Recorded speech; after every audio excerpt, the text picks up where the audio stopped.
Welcome back. You're still watching Good Morning Namibia.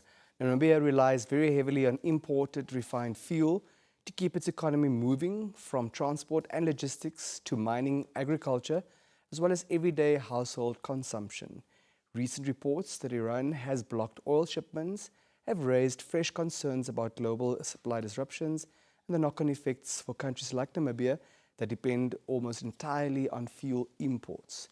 This morning we speak to a Namibian economist, Mr. Klaude Schade, to help us understand what this development could mean for fuel prices, for inflation, for government finances, as well as for the broader economy. Herzlichen guten Morgen, Herr Schade.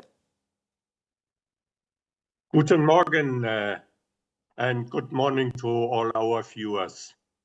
Herr Schade, how exposed is Namibia to global oil supply disruptions, particularly considering that we import nearly all of our refined fuel? And as you already said, Namibia is heavily exposed to global demand and supply shocks. We are importing all our fuel, oil and oil products, fuel, petrol, diesel, aviation fuel, and so on from other countries. In particular, from the Middle East, we are importing about 30% of our oil products from Oman and another almost 30% from Bahrain and from the United Arab Emirates. So we are heavily dependent on these countries for the supply of oil products. Now, based on that, Mr. Schade, if tensions involving Iran disrupt global oil flows, that appears to be on the cards at the moment, how quickly would this translate into higher fuel prices here locally? It has already translated into much higher global energy prices, oil as well as gas, because there were attacks on gas infrastructure also in the Middle East. And then, as we all know, also on ports, on oil tankers, shipping lines.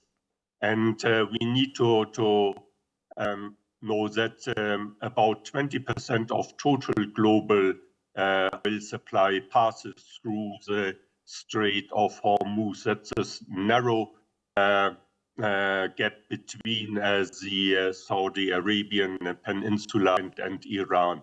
So, and there have been attacks on shipping lines. So, if this strait is being closed or even much more difficult to navigate, it will push up oil prices globally much further.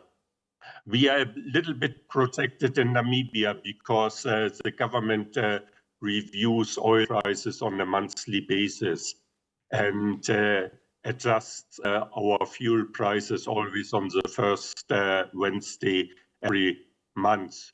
So therefore, we might be protected now in March, but we will feel the impact with the next fuel price adjustment, certainly in April. But it also, of course, depends how long this conflict will last, whether there is a, let's say, relatively soon a settlement or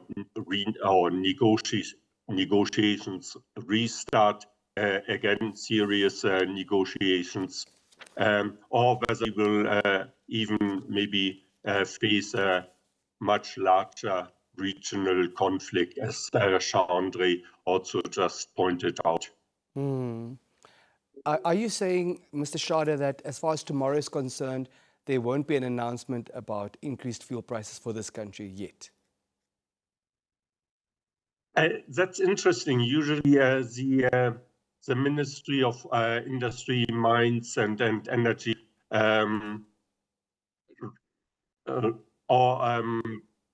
circulates the latest oil or fuel price announcements quite a couple of days before the Wednesday when adjustments are undertaken. But I haven't seen any announcement yet concerning March, so I'm not sure whether they are already factoring in potential oil price increases and review the planned adjustments. Mm. I would have expected stable oil or fuel prices for March, because there was a slight increase already in oil prices, but on the other hand, the Namibian dollar also appreciated versus the US dollar.